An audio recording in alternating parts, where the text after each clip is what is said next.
Merhaba, her hafta yeni bir bölümle karşınızda olduğumuz Sinemaskop yine dolu dolu. Uzun zamandır beklediğimiz filmler, sinema dünyasından son haberler ve dosyalar, vizyon filmlerinin kamera arkaları programda. Sinema dünyasından habersiz kalmamak için hemen Sinemaskop'a başlıyoruz. 125 ressam tarafından 165.000 kare tek tek çizilerek 10 yılda tamamlanan bir şaheser Loving Vincent. Filmin yönetmeni Hugh Welchman ve yapımcısı Sean Bobbitt Antalya Film Festivali'nde sorularımızı yanıtladı. Loving Vincent 29 Aralık'ta sinemalarda. Vincent van Gogh killed himself. How does a man go from calm to suicidal in 6 weeks? Hello, welcome to Turkey and Antalya. Hello. How is it going? Yeah, it's going very well. We had a very exciting night last night because it was the Turkish premiere and we were sitting up there waiting for the film to start and they kept bringing in more chairs because there were so many people. It's really crowded. So, yeah, they told us it was the biggest crowd of the festival, so we were happy that so many people were interested in the film. So, did you like our audience? Yeah, I mean, that's fantastic. It's a beautiful setting and they seem to be, very passionate about the film, so we're very thankful for that. Okay, let's talk about your animation movie. Loving Vincent is such a remarkable movie and is the world's first oil painting movie. Mm-hmm. Feature length, yeah. Yes. How did the idea come from? Dorota Kobiela, she came up with the idea 10 years ago. She actually came from a background where she was a painter. And after she graduated from art school, then she was doing most of her work in the film industry and animation and VFX and graphic design. And she had something of a crisis when she was 29 and thought that she was going in the wrong direction in her life. And she was thinking about going back to becoming a painter again. And then she decided that what she wanted to do was combine her two passions, her passion for painting and her passion for film. And so she wanted to completely paint a film. And it was going to be a short film, and she was looking around for what she wanted to do the film on, and she was rereading the letters of Vincent van Gogh for inspiration, which is a book that she first read when she was 15 years old and was something that was very close to her heart. And she was reading it and it struck her, especially because Vincent only started painting when he was 29, so the same age as when she was thinking about what she wanted to do with her life. And so she decided at that moment it's such a powerful story that she wanted to bring his paintings to life to tell his story. So she started working on a short film and then she met me. And we fell in love. And it's a love story too. Yeah. And we got married, and then you made the movie. Well, and then she was actually working for me on my previous film, and in the 2 years that we were working on that film, I started to discover about her project, and I also fell in love with her project because I thought visually, even though I'd been working in animation for 10 years, I'd never seen anything like it. I thought it was a very fresh and exciting visual approach to making a film. And also I just thought the story of Vincent van Gogh was amazing, and there are so many people who are very passionate about him that we should try and do it as a feature film and bring it to a wider audience. So I think in 2012 we did a concept trailer, and at that point, we were seeing if it was going to be possible to do this very fresh and very new style.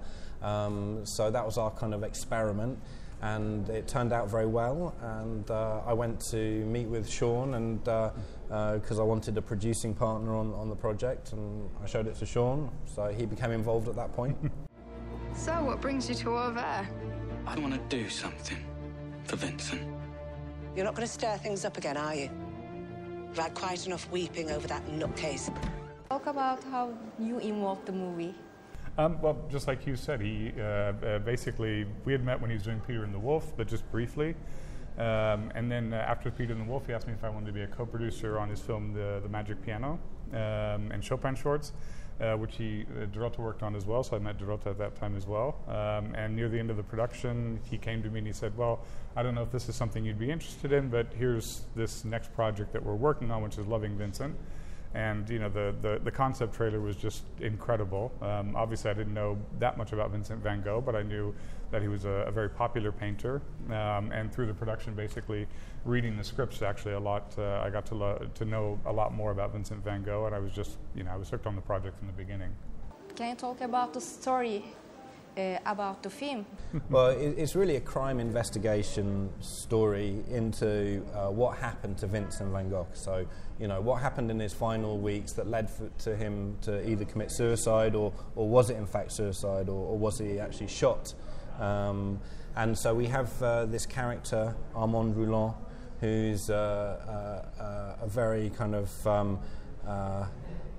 lost and fiery young man who is sent on this mission by his father, who was Vincent's best friend when he was living in the south of France. And Armand Rouland is charged by his father to go and discover what happened to Vincent van Gogh. And he goes to Paris first because he's going to deliver this letter to the family of Van Gogh, and he finds out that not only is Vincent dead, but also his younger brother, who supported him financially, is also dead. And then he goes on to meet the doctor who was meant to be looking after Vincent in his final weeks. And he arrives in the village of Auvers, and there, all these people have different stories about who Vincent really was. And so when you watch the film, you kind of have to make up your own mind who was Vincent. Yes, there are twists in the film. Yes. So, of course. So how did you choose the character of the actors? We were looking for actors who had a physical resemblance to the famous Vincent portraits that we were bringing to life. But we also wanted people who are famous in their own right. So we wanted famous actors, famous faces for these famous portraits, because when you watch the film, you should be able to recognize the painting, but also recognize the actor.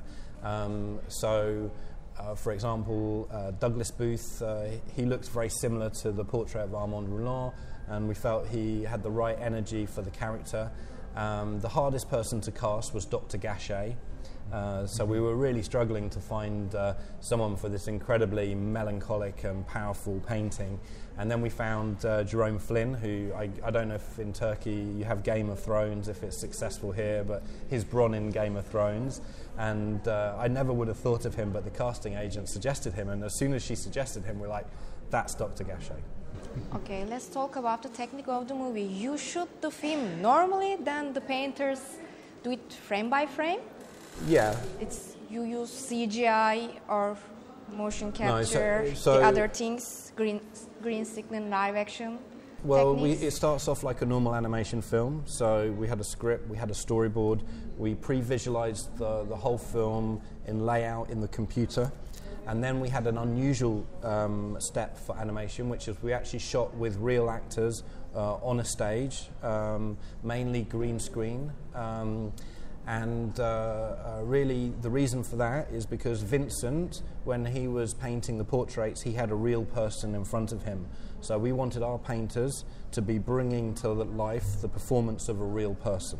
So we shot the whole film, edited the whole film in live action, using references of Vincent van Gogh's paintings, 77 of them in the film.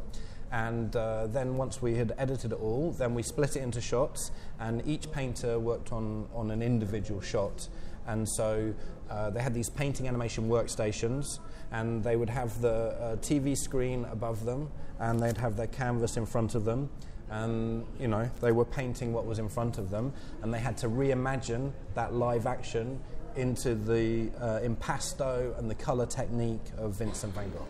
How many painters did you work with, and how did you choose them? Well, we had 125 painters, and they came from, was it 20 countries? 20 countries. 20 countries. So we had 5,000 applications from all around the world, and from those 5,000 we did auditions with 500, and from those 500 who did a 3-day painting animation audition, we chose 125 to go through intensive training, and they had to do 100 hours of training in learning Van Gogh's style, and they had to do 100 hours of animation training, and then they could join our production. His neighbours and the police and the whole town against an ill man. Vincent, What have you done? We all knew something was very wrong. Can you talk about the production notes? What is the most difficulties in the movie? The Most challenge difficult. thing. What do you reckon? The most difficult? I mean, I think the biggest challenge was whether we were going to find the painters. Originally, we were going to look for painters only from Poland, and I think we'd found about 60 from Poland. But because the production kept sort of, because of financing, it was delayed and we weren't moving forward as quickly as we wanted. The trailer of the film went, which was basically just a recruitment trailer, went viral, and that's when we got basically the 5,000 applications. Which was just a fortuitous event that suddenly we were looking at how we're going to find more painters. We started looking in the Ukraine, and then suddenly we had 5,000 applications from all over the world. People who are willing to buy their own plane ticket to come to Poland and work on the film. So I think that was a big challenge, and also just managing.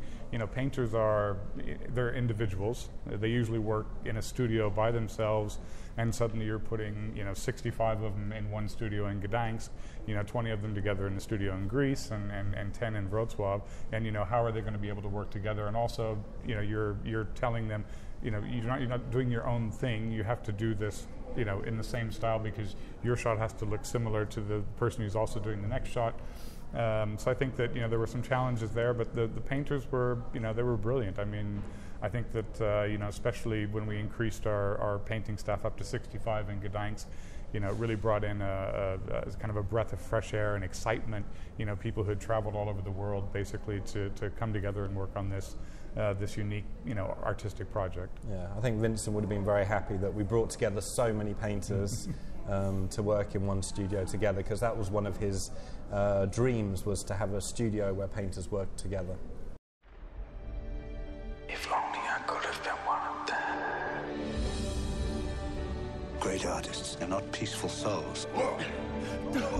That is the price of your path. Is it worth it?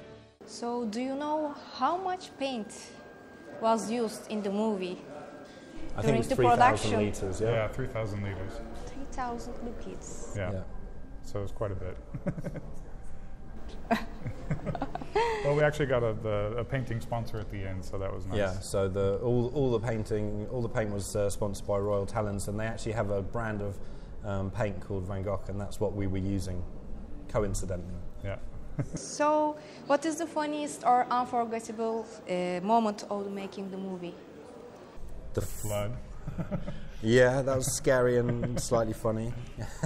So we had a flood in the studio, and all of the paintings got wet, and all of our painters were so upset that they were running into the flood, but we had all these cables and everything, and we were like, get out of the water, we're more worried about you than the paintings, and they weren't worried about getting blown up or something, and they were just going in and getting armfuls of paints, Save the paintings, and we're like, save the painters, forget the paintings.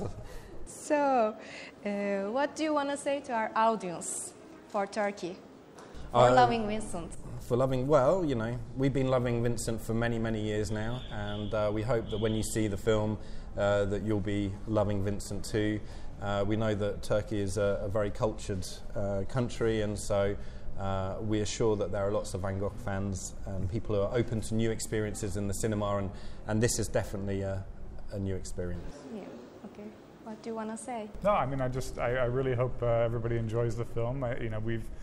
You've been very hospitable to us, and I hope we can repay that by showing you a film that you'll be amazed by. By my work, what this nobody has in his heart. You're loving Vincent. Yoğun bir sinema turunun ardından yine Sinemaskop'un sonuna geldik. Haftaya yine dolu dolu bir bölümle aynı gün ve saatte tekrar ekranlarınızda karşınızda olacağız. Hafta içi boyunca sinemadan haberdar olmak istiyorsanız da sizleri sosyal medya hesaplarımıza bekliyoruz. Sinemasız kalmayın. İzlemediğiniz filmde kalmasın. Hoşça kalın.